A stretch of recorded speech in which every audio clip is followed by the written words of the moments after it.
नमस्कार साथियों, हम आज चूरू कलेक्ट्री के आगे जो किसान आंदोलन चल रहा है, किसान अखिल भारतीय किसान सभा के नेतृत्व में बीमा क्लेम की मांग को लेकर सावनी 2021 का बीमा क्लेम क्रॉप कटिंग के आधार पर देने सहित अनेक मांगों को लेकर 2 जून से लगातार आज 33 दिन हो गए। चूरू जिले के किसान दिन और रात महापड़ाव डालकर कलेक्ट्री पर बैठा है। लगातार हमने पीछे चाहे वो जनप्रतिनिधियों के घरों आवास पर प्रदर्शन हो, उसके बाद हमारा मसाल जुलूस हो, आक्रोश रैली हो, ये प्रोग्राम करके हमने सरकार को चेताने का काम किया है। 22 जुलाई को सरकार ने उच्च स्तरीय वार्ता रखी। उस वार्ता में 22 जून को उस वार्ता में कोई सहमति नहीं बनी। उसके बाद आज हमारी जिला कमेटी की बैठक हुई है। उस बैठक में आगामी जो आंदोलन के कार्यक्रम है उसको गंभीरता से लेते हुए आगे का कार्यक्रम तय किया है। मैं आगे के कार्यक्रम पर विस्तार से चर्चा करने के लिए अखिल भारतीय किसान सभा के हमारे आंदोलन के नेता राज्य कमेटी सदस्य कामरेड निर्मल जी प्रजापत अपने विचार रखेंगे, अपनी बात रखेंगे। निर्मल जी। सभी साथियों को नमस्कार। और जैसा आप सभी को बड़ा इंतज़ार था कि हमारा अगला स्टेप क्या होगा, अगला कार्यक्रम क्या होगा, तो आज अखिल भारतीय किसान सभा की जिला कमेटी की मीटिंग हमारी हुई है। उसमें अब तक आंदोलन में जो घटनाक्रम रहा, जो वार्ताएं हुई, जो समीक्षा हमने की है, उस समीक्षा के बाद में 2 कार्यक्रम हमने तय किए। जैसा कि हमने तय किया था पीछे कि सरकार आंदोलन के प्रति गंभीर नहीं है, हमारे जनप्रतिनिधि गंभीर नहीं है, तो उनके घरों पर ज्ञापन देके प्रदर्शन करके हमने कार्यक्रम बनाया था। उसका परिणाम ये हुआ कि जनप्रतिनिधि किसानों के बीच में पड़ाव स्थल पर आकर के इस आंदोलन का समर्थन करके गए थे। 5 तारीख से उनके समर्थन को भी 1 महीना होने जा रहा है।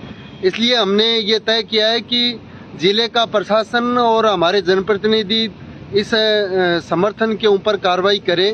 तो 7 जुलाई को शाम को 8 बजे से हम कलेक्टर और एसपी के सरकारी निवास के आगे पिंपे बजाकर, ढोल बजाकर के राजस्थान सरकार को, हमारे जनप्रतिनिधियों को, हमारे प्रशासन को जगाने का काम हम करेंगे। उसके बाद में अगला कार्यक्रम हमने तय किया कि सावनी 2021 की क्रॉप कटिंग रिपोर्ट को लेकर के हम जब पिछले साल संघर्ष कर रहे थे, तब 16 जुलाई से लेकर 18 जुलाई तक 58 घंटा चक्का जाम हमें करना पड़ा था। और उस चक्का जाम के दबाव में सरकार ने, जिले के कलेक्टर ने, जिले के प्रशासन ने हमारे साथ लिखित समझौता किया था कि क्रॉप कटिंग रिपोर्ट के आधार पे फसल बीमा क्लेम हम देंगे।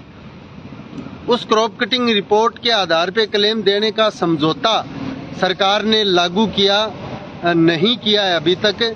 उस सरकार के समझौते और सरकार की वादा खिलाफी का 1 साल पूरा हो रहा है। तो उस दिन हम 18 जुलाई को चूरू कलेक्ट्रेट को पूरे दिन ठप करने का हम काम करेंगे। ये 2 कार्यक्रम हमने तय किया है। उसके साथ साथ हमने आंदोलन की समीक्षा में ये भी लिया है कि अन्य जो हमारे इशू थे, वो चाहे खरीफ 2021 की आपत्तियों को लेकर के हो, चाहे हमारे 2017 से लेकर के अब तक के पुराने जो इशू हैं, चाहे पोर्टल पे अपलोड नहीं होने का है, प्रीमियम नहीं कटने का है, बैंकों में ब्याज ज़्यादा का सवाल हो, या सर्च रिपोर्ट के ऊपर किसानों के साथ अवैध वसूली जो अलग अलग तरीके से की जा रही थी, उसका सवाल हो, इन तमाम मुद्दों के ऊपर भी सकारात्मक प्रयास प्रशासन की तरफ से हुए हैं। और हमारा जो मांग पत्र है, उस मांग पत्र के ऊपर लगातार रोज़ कुछ न कुछ जिला प्रशासन से हम स्थानीय स्तर पे करवाने में कामयाब हो रहे हैं। इसलिए मेरा तमाम साथियों से निवेदन है कि 7 जुलाई को पड़ाव स्थल पर सभी साथी पहुँचें। और आज हमने ये भी तय किया है कि इस आंदोलन को सुचारू रूप से निरंतरता देने के लिए सभी तहसीलों के जिम्मेदार साथी हैं, वो ये तय करें कि हमारी तहसील से कितने लोग दिन में इस पड़ाव स्थल पर रहेंगे, कितने लोग रात को रहेंगे। सभी साथी बदल बदल करके अपनी ड्यूटी इस पड़ाव पे करते रहें। इसको हमें गंभीरता से इस आंदोलन को चलाना है, क्योंकि सरकार ने बगैर किसानों के सलाह मशवरा के, बगैर जिले के प्रशासन के साथ सलाह मशविरा के जयपुर और दिल्ली में बैठ करके क्रॉप कटिंग रिपोर्ट खारिज करने का फैसला कर चुकी है और उस फैसले के आधार पे क्लेम भी जारी कर चुकी है। इसलिए ये बड़ी लड़ाई है, गंभीरता से इस लड़ाई को हमें लड़ना होगा। ये 18 जुलाई का जो कार्यक्रम तय किया है उसकी भी पूरे गांव में तैयारी करके किसान एकजुटता दिखाने का काम करें। फिर भी सरकार अगर